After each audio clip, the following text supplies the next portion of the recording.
सहरसा में छै पगली घर गे, कोनो बात के छै सुने डर गे। सहरसा में छै पगली घर गे, कोनो बात के छै सुने डर गे।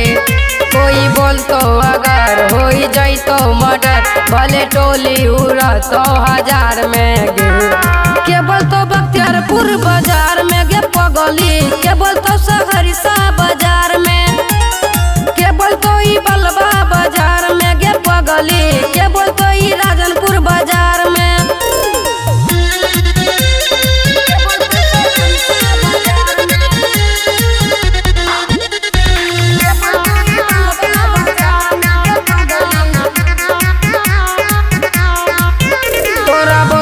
जे बोली हमर देव गोली सुने डरै छियै ने कोनो घटना से गे।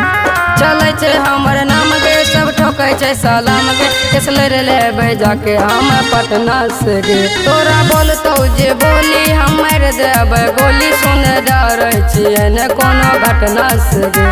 चलै से हमर नाम गे, सब ठोकै छै सलाम गे, यही एरिया में हमर बनल पहचान गे। बेलवाड़ा पंचायत में हमर गाँव गे, सब ठोकै छै भैया के सलाम गे।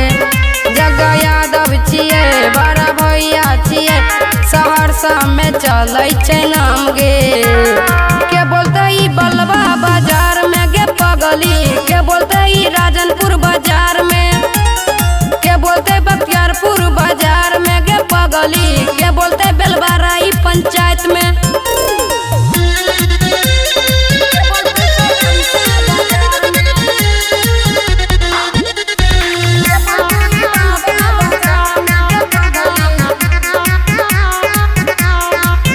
सब रहै छै डर के बोलते घेर के शेर जखन घूमै छियै अकेला में गे।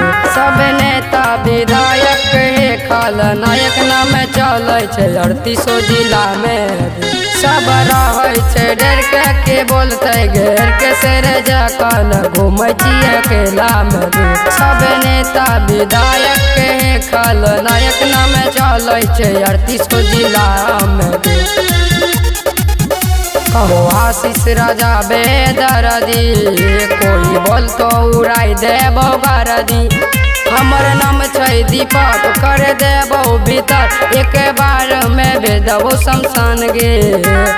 के बोलतो सुपौल बाजार में गे पगली, के बोलतो मधेपुरा बाजार में, के बोलतो सुपौल बाजार में गे पगली, के बोलतो मधेपुर बाजार।